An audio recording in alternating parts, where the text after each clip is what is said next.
Bienvenida, Irene, un gran gusto que estés acá. Luego, Lucio Díaz, nuestro compañero Lucio, que ya conocemos, que es presidente del consejo directivo de la Coalición Indígena de Migrantes de Chiapas. Y al final, ¿verdad? Pero alguien, digamos, importante para nuestra conferencia, que es José Luis Gutiérrez, director asociado de la Alianza Nacional de Comunidades Latinoamericanas y Caribeñas, un nombre muy largo, pero que en general la referencia es como NEILAC, la organización NEILAC, pero es el nombre en inglés de la Alianza Nacional de Comunidades Latinoamericanas y Caribeñas, y que viene desde Chicago, en Estados Unidos, también para poder compartir con nosotros estos análisis, estas reflexiones de cuáles son los impactos, los posibles efectos que esta reforma, que es hoy ya no la más importante, pero seguramente uno de los 2 o 3 puntos de discusión del debate legislativo y del debate político en los Estados Unidos. Entonces, iremos ahí presentando a cada quien de quienes estamos aquí en la mesa. Entonces, bueno, pues yo creo que vamos a dar paso a nuestra conferencia. Simplemente yo quisiera decir, antes de darle la palabra a José Luis, que probablemente hace unos 15 o 20 años, en un contexto más o menos parecido, no hubiera resultado tan relevante o tan importante hablar en Chiapas de la reforma migratoria. Y sin embargo, hoy es un tema importante si consideramos que en los últimos 15 años han migrado a los Estados Unidos entre 400 y 450 mil chiapanecos. Entonces, hace 15 años, probablemente, si nos dicen, viene José Luis Gutiérrez y hablarnos de la reforma migratoria, diríamos, bueno, pero eso está muy allá, eso que lo vean los que están del otro lado de la frontera, o que lo miren los michoacanos, o los guanajuatenses, o los zacatecanos. Y hoy no es así. Ha cambiado el mapa de la geografía de la migración en nuestro país, y Chiapas es hoy uno de los 10 estados del país con mayor número de migrantes en los Estados Unidos, pese a que anualmente son deportados o regresan por voluntad propia alrededor de 17,000 hermanas y hermanos migrantes. Aún con eso, Chiapas se mantiene como uno de los 10 estados más importantes en cuanto al número de migrantes. Por eso, digamos, resulta fundamental discutir qué resultados, qué impactos puede tener esta reforma a la ley de inmigración en los Estados Unidos para los grupos y comunidades de migrantes en Estados Unidos, pero también para las comunidades de las cuales han salido todos estos grupos. Lamentablemente, las dinámicas o los desafíos que tienen que ver con las migraciones son un asunto de discurso, son una cuestión mediática para el gobierno estatal desde la administración pasada. Es mucho más poder capitalizar políticamente un discurso a favor de migrantes, y no de todos, sino principalmente de migrantes en tránsito, de migrantes que provienen de Centroamérica, Sudamérica y de otras regiones del país, y muy poco hablar de nuestras migrantes y de nuestros hermanos migrantes chapanecos en otros estados o en los Estados Unidos. Entonces, es más un asunto de medios que realmente un asunto de preocupación, un asunto que esté colocado en la agenda política, por lo menos gubernamental. No así en el caso de las comunidades y de las organizaciones sociales, donde hoy lo que ocurra a nuestras hermanas y hermanos migrantes es fundamental para sus familias y es fundamental para sus comunidades.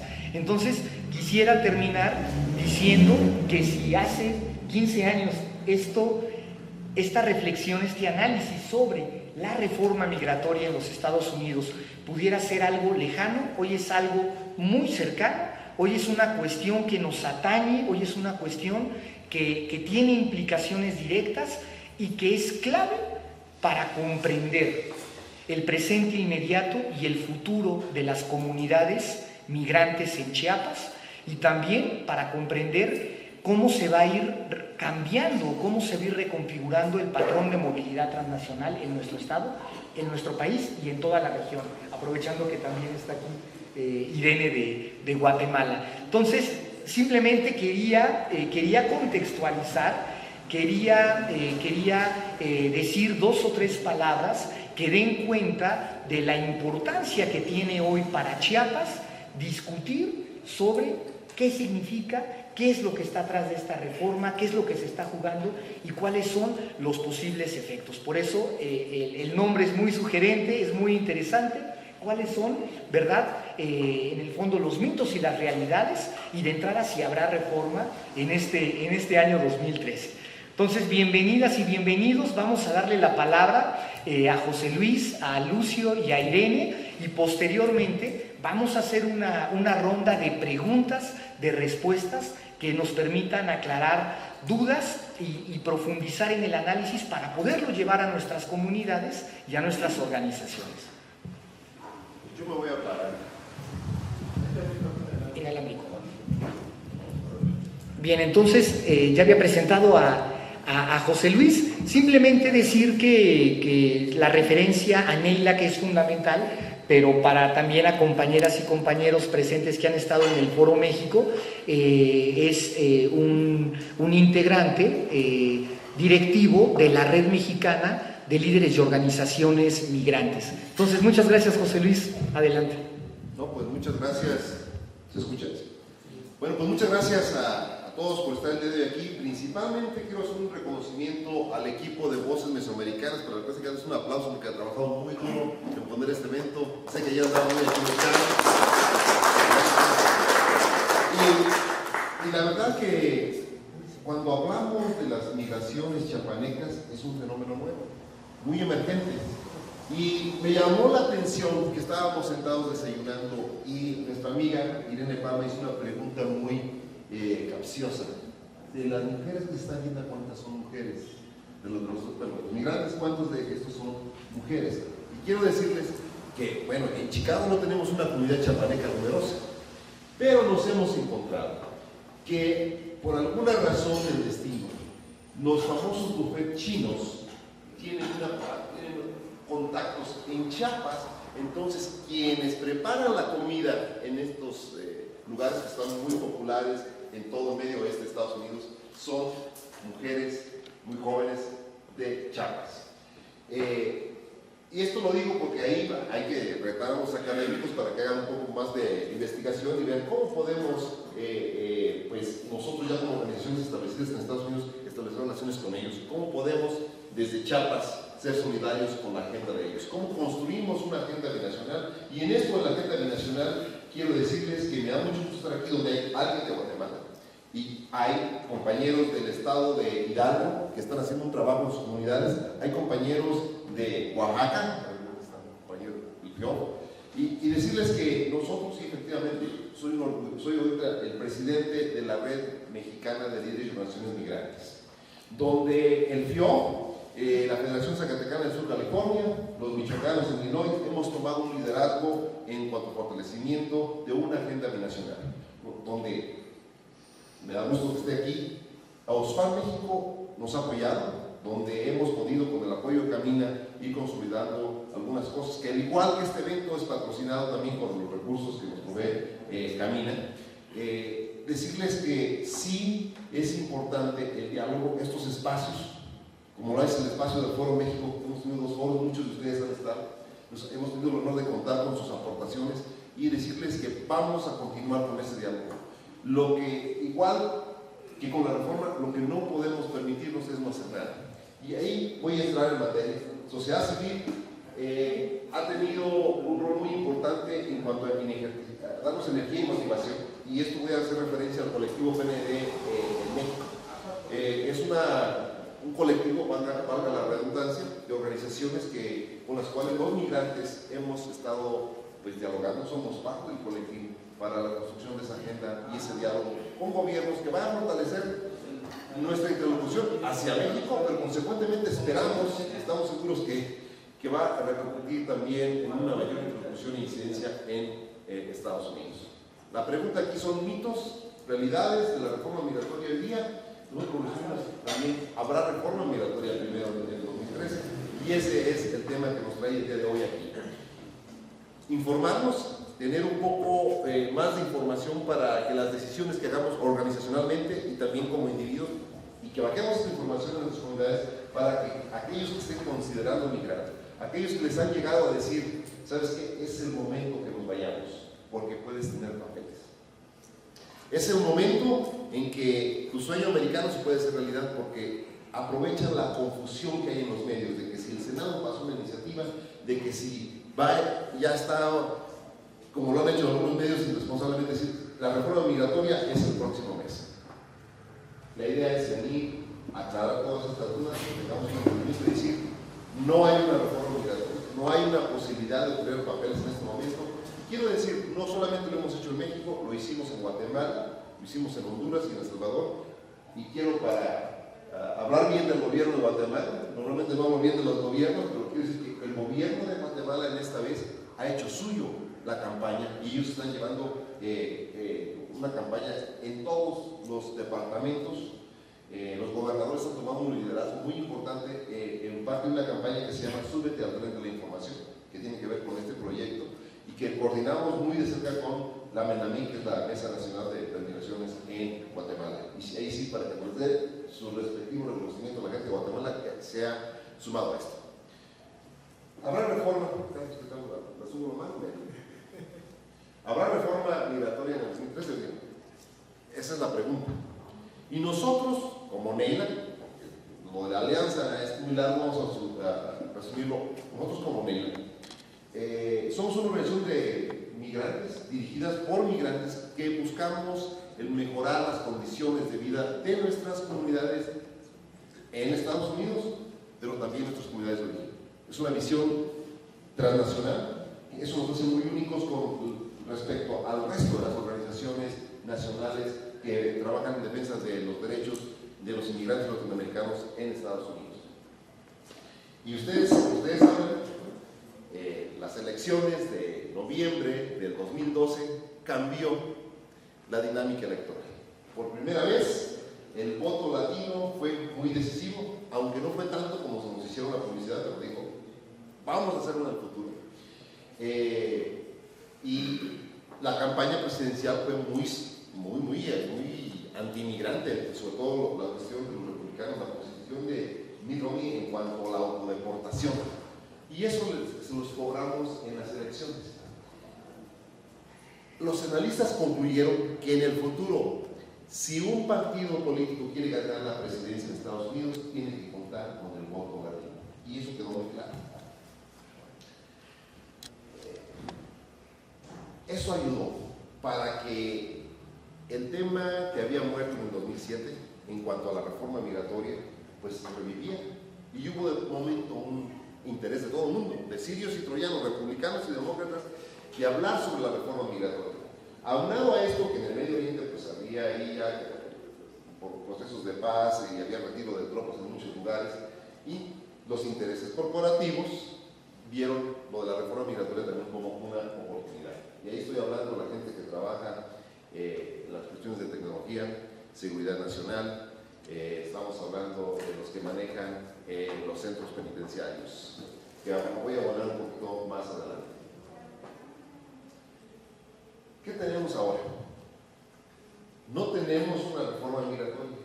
Lo que sí tenemos es que el 27 de junio el Senado pasó una iniciativa que por el momento la Casa de Representantes ha dicho, un momento, eso es lo que ustedes, el Senado, que es demócrata, han decidido. Y ahí la estrategia, pensamos, todos estaban muy motivados, me incluyo yo, pensé que sí iba a suceder algo.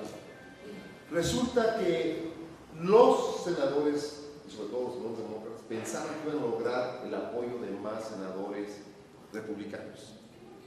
No sucedió así. Pensaban que iban a tener 75, entonces al pasar una ley con 75%, 75 senadores, que es el 75% del Senado, pasaría a la Cámara de Representantes, entonces la Cámara de Representantes iba a verse mal si no pasaba la iniciativa.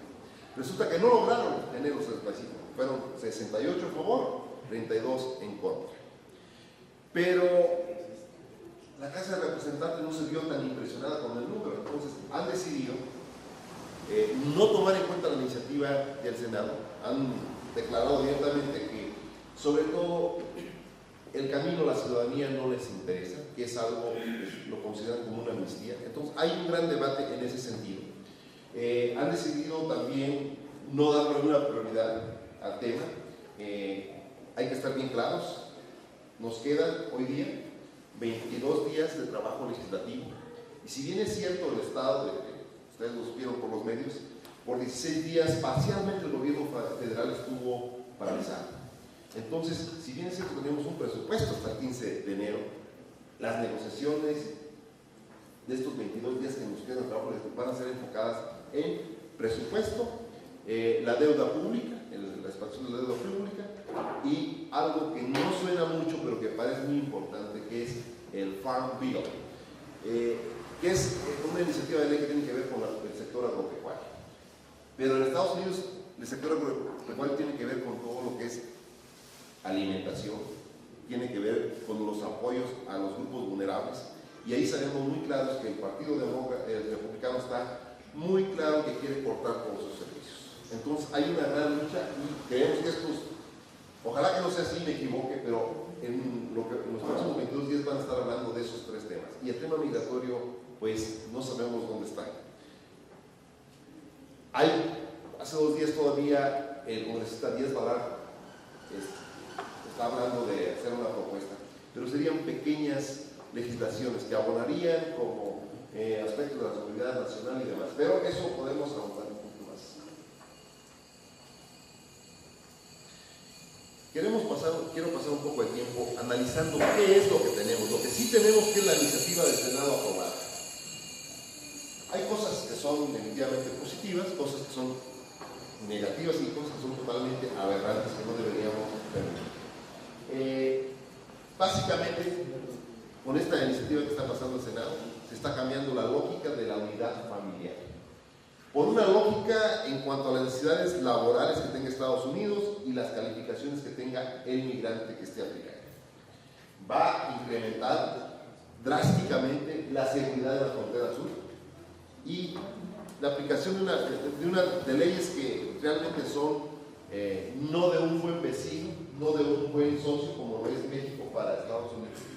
Quiero decir que en las negociaciones del Senado, en la última semana, había 6.5 billones de dólares para la seguridad de la frontera. Y en la última semana los senadores republicanos lograron meter 40.6 billones de dólares más para la seguridad de la frontera. ¿Qué quiere decir eso? Quiere decir que van a duplicar el número de agentes migratorios, van a contratar 30 aviones robóticos, los famosos drones. Esto es muy grave. Y aquí es donde quiero decir que como Red Mexicana de Líderes y Organizaciones Migrantes tuvimos un posicionamiento muy crítico que nos mereció que me llamaran la atención incluso de Relaciones Exteriores, porque nosotros pensamos, y lo hemos dicho, un país que es nuestro vecino, que es nuestro socio, no se le trata como un país enemigo. Sería la segunda, escúchenme bien, sería la segunda frontera más vigilada y más militarizada, cosa que es inaceptable. Únicamente gana la frontera de mediano 33, que es entre Corea del Norte y Corea del Sur. Y ellos están en guerra. Nosotros no estamos en guerra con Estados Unidos. Nosotros somos los socios, ¿no? Digo, México es el segundo comprador más importante de compañías como Boeing, que es, pues, si podemos buscar una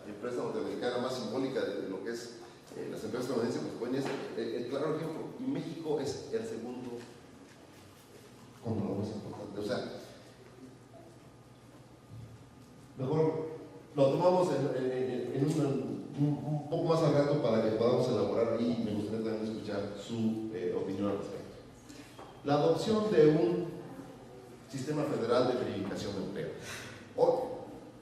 En el 86 hubo una ley que no se aplicó porque no eran los intereses de los empresarios. Hoy día, este mecanismo de ley, famoso E-Verify, se cree que se establece y se emplearía, se aplicaría 2 años después. O hubiera un margen ahí de un colchón. Hoy día, ese sistema ha demostrado que es totalmente inhumano porque mucha gente, incluso ciudadanos legalizados, por simplemente de no tener su nombre bien, porque yo en México me llamo José Luis Gutiérrez Pérez, pero cuando me hice ciudadano de Estados Unidos me preguntaron cómo quiere que aparezca su nombre en sus documentos. Yo puedo llamarme William Smith.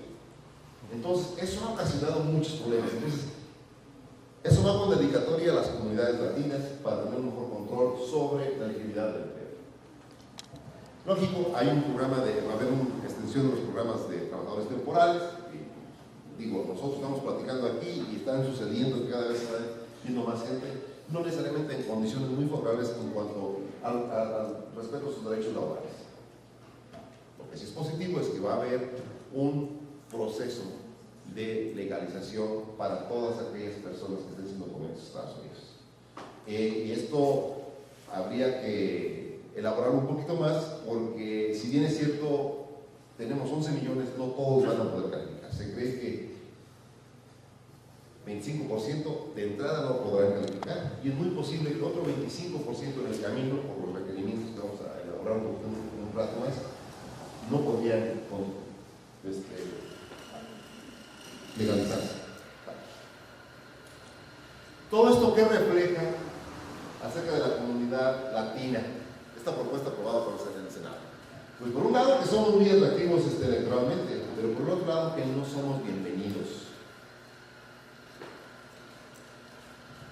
Y como decía, hay cosas aprobadas por el Senado que son positivas, como es el hecho de que los residentes permanentes van a poder peticionar a sus familiares inmediatos. Ahora estamos hablando de sus cónyuges, hijos, igual como si fueran ciudadanos estadounidenses. El día de hoy, uno de los grandes problemas que tenemos los mexicanos, los filipinos, los polacos, es que, bueno, hemos peticionado a nuestros hermanos, a nuestros padres, y la lista puede ser de 10, 11, 15, hasta 18 años de espera. Entonces, por eso tenemos un sinnúmero de personas en Estados Unidos que están esperando una visa, porque la ley establece que no todos los que 17% de las visas que otorga Estados Unidos anualmente podrán ser de un solo país, o sea, es lo máximo, el 17%. Entonces, pero se imaginan, México no es lo mismo que la relación que tiene, en este caso, Guatemala o países europeos. Algo muy positivo que tiene que ver con las personas que llegaron a Estados Unidos antes de cumplir 16 años. Ahí nos parece muy bien, y digo, ahí se incluiría todas las personas que aplicaron por el famoso DACA, Deferred Action. O sea, si tus padres te llevaron sin tu consentimiento antes de cumplir los 16 años, vas a poder acceder a la ciudadanía en los próximos 5 años. La gente que ya estuvo por el TPS, que aplicaría para los hermanos hondureños, salvadoreños, van a tener un camino más ágil en cuanto al acceso a la legalización y a la ciudadanía. Todos los demás van a poder tener el permiso de trabajo, podrán viajar y eventualmente podrían aplicar por la residencia permanente. Esto y ciudadanía hasta 13 años. Es un camino muy largo. Aquí quiero nada más dejar bien claro. Todo esto es únicamente para todas aquellas personas que llegaron a Estados Unidos antes del 31 de diciembre del 2011. Lo que estoy diciendo es que si usted agarra sus maletas y se va a Estados Unidos, si se pasara esta ley, no va a poder arreglar papeles, no va a poder tener un camino a este estatus provisional. ¿Qué es lo que muchos están diciendo en este momento? Ya yo como pollero digo, oye, ¿sabes? Este es el momento en que te vayas a Estados Unidos, te vamos a dar papeles, es más, te vamos a ayudar para que te estés en la fila mero adelante, pero te va a costar $10,000. Lo hemos escuchado en algunas comunidades. A mí me da mucha pena escucharlo porque la gente no lo hace porque oh, es que es muy bonito Estados Unidos. No, lo hace porque dice, ve alrededor, voltea y dice, mira, yo tengo una casa, tengo este ganado, pero si me voy allá voy a poder darle educación a mis hijos, voy a poder tener acceso a una casa, a salud, voy a tener un trabajo que me va a permitir satisfacer mis necesidades básicas. La gente hace una decisión pensando en su familia, pensando en cómo puede ayudar de mejor manera a sus seres queridos.